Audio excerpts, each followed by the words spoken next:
Γεια σας και καλώς ήρθατε. Σήμερα θα μιλήσουμε για 12 απλές ιδέες vintage χριστουγεννιάτικης διακόσμησης που είναι ιδανική για μικρούς χώρους. Φυσικά αυτό είναι υποκειμενικό, οπότε όσα θα μοιραστώ σήμερα είναι η δική μου γνώμη και τα πράγματα που αρέσουν σε μένα. Πρώτα όμως θα σας δείξω κάποια πράγματα που αγόρασα από τα Pepco, τα περισσότερα είναι χριστουγεννιάτικα και έτσι ελπίζω ότι θα πάρετε ακόμα περισσότερες ιδέες. Αυτά θα δούμε σήμερα, ελπίζω να σας αρέσουν και πάμε να ξεκινήσουμε.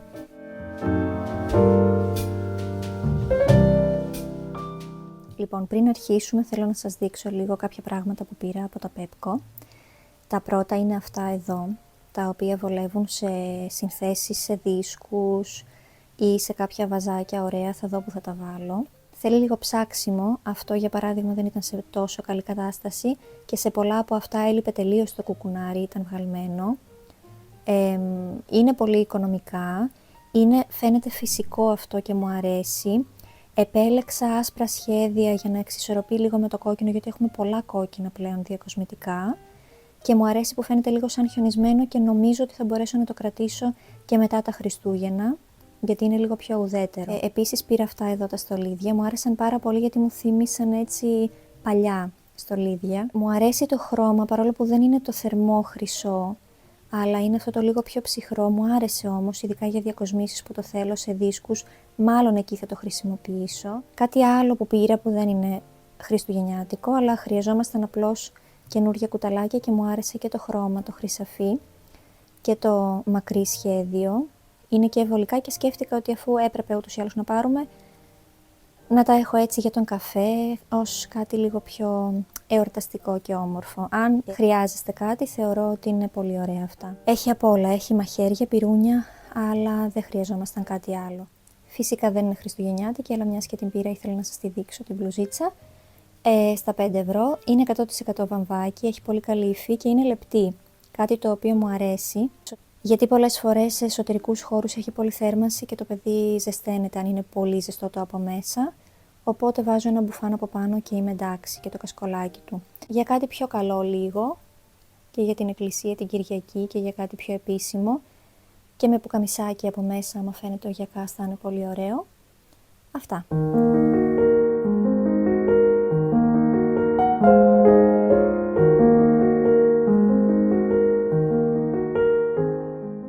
Ξεκινάμε με τα αγαπημένα μου χρώματα που θεωρώ ότι ταιριάζουν τέλεια αυτή την περίοδο για vintage διακόσμηση για τα Χριστούγεννα. Τα αγαπημένα μου λοιπόν είναι το κόκκινο, το πράσινο σκούρο και το χρυσό και όπως βλέπετε σχεδόν όλα μου τα διακοσμητικά είναι γεμάτα με αυτά. Επιλέγω λοιπόν διάφορες αποχρώσεις από τα συγκεκριμένα, αλλά μου αρέσει επίσης να τα συνδυάζω και μεταξύ τους. Πιστεύω πως είναι τα πιο ζεστά, γι' αυτό και τα χρησιμοποιώ για τη χριστουγεννιάτικη διακόσμηση. Αν παρόλα αυτά σας αρέσουν και άλλα χρώματα, τότε φυσικά μπορείτε να τα προσθέσετε. Για παράδειγμα το ασημί, το λευκό και το μπλε θεωρούνται πιο ψυχρά. Μπορούν όμως να δέσουν αρμονικά μεταξύ τους αν τα συνδυάσετε με τα υπόλοιπα. Εμένα τον τελευταίο καιρό μου αρέσει πολύ το άσπρο, το οποίο μάλιστα κρατάω και για πιο μετά, όταν μαζεύω την χριστουγεννιάτικη διακόσμηση, γιατί θεωρώ πως είναι αρκετά ουδέτερο, θυμίζει και λίγο χιονισμένο τοπίο, οπότε θεωρώ ότι ταιριάζει τέλεια για να μείνει σε όλη τη διάρκεια της χειμωνιάτικης διακόσμησης.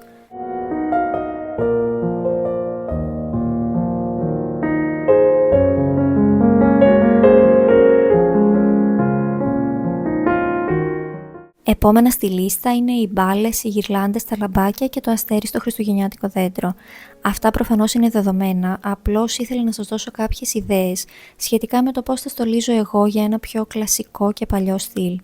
Οι μπάλες είναι στις αποχρώσεις που ανέφερα και η γυρλάντα επίσης το κάνει να φαίνεται πιο πλούσιο. Υπάρχουν και διάφορες κορδέλες όπως αυτή εδώ, σε όμορφα χριστουγεννιάτικα σχέδια που μπορείτε να προσθέσετε. Η συγκεκριμένη είναι κόκκινη από τη μία και χρυσή από την άλλη και μου αρέσει γιατί μπορώ να το συνδυάσω είτε από τη μία πλευρά είτε από την άλλη, και φυσικά το αστέρι, το οποίο είναι προτιμότερο για την κορυφή του δέντρου, όχι μόνο γιατί είναι και πιο κλασικό, αλλά γιατί και συμβολίζει αυτό που ακολούθησαν οι τρεις μάγοι και δεν μπαίνει απλώς για ομορφιά, έχει το συμβολισμό του. Όσον αφορά τα λαμπάκια, μου αρέσει περισσότερο ο θερμός φωτισμός, δεν μου αρέσουν τα λευκά γιατί μου φαίνονται πιο ψυχρά και αυτό θεωρώ ότι παραπέμπει και σε πιο έτσι vintage και παλιό στυλ.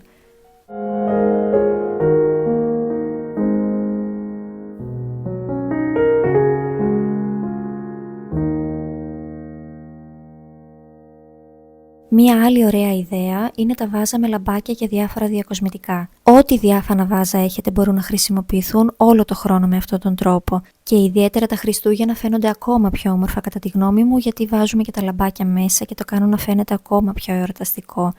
Είναι ένα πολύ βολικό στυλ διακόσμησης, ιδιαίτερα αν δεν έχετε χώρο στο σπίτι σας και μπορείτε να τα βάλετε σε ράφια, σε επιφάνειες, είναι πολύ όμορφο. Εδώ σας δείχνω και άλλα βάζα για να πάρετε περισσότερες ιδέες, τα έχω χρησιμοποιήσει και αυτά στο παρελθόν, προηγούμενες χρονιές.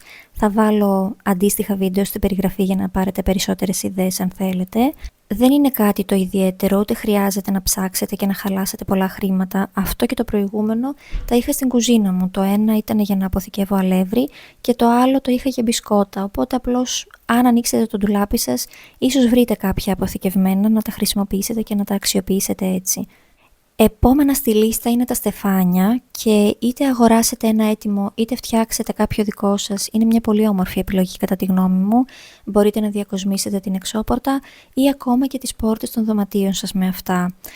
Το συγκεκριμένο δεν είναι καν στεφάνι κανονικό, είναι μια βάση για να βάζει κανείς κερί μέσα, το οποίο εμείς χρησιμοποίησαμε για την πόρτα, μου αρέσει γιατί είναι σε μικρό μέγεθος.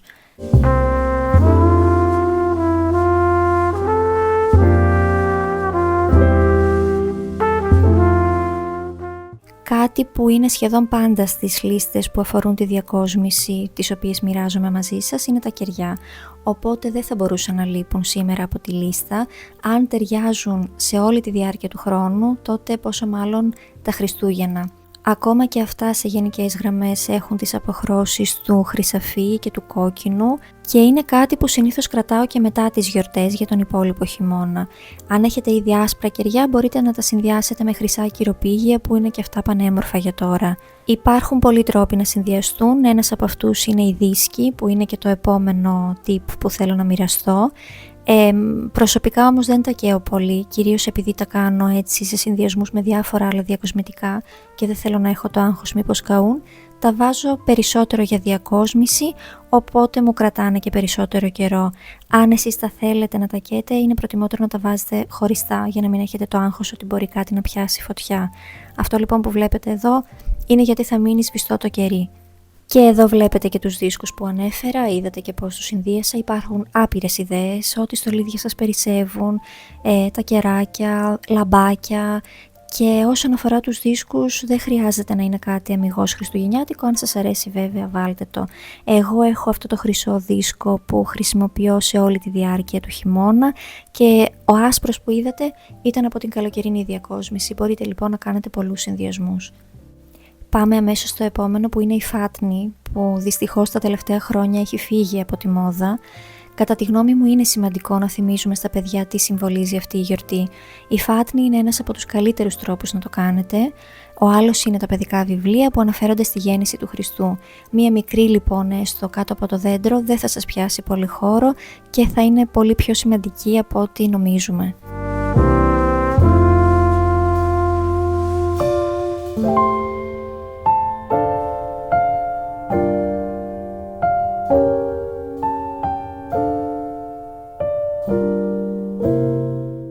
Κάτι άλλο που μπορείτε να προσθέσετε στη διακόσμησή σας είναι τα αποξηραμένα πορτοκάλια.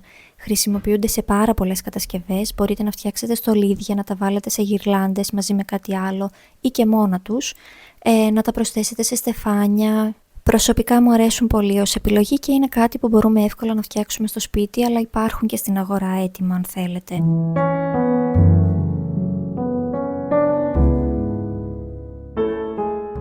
Τελευταία στη σημερινή μας λίστα είναι οι κούπες και τα διάφορα χρηστικά σκεύη στην κουζίνα, τα οποία μπορούν να έχουν χριστουγεννιάτικα σχέδια και να προσθέσουν μια έτσι πιο εορταστική πινελιά.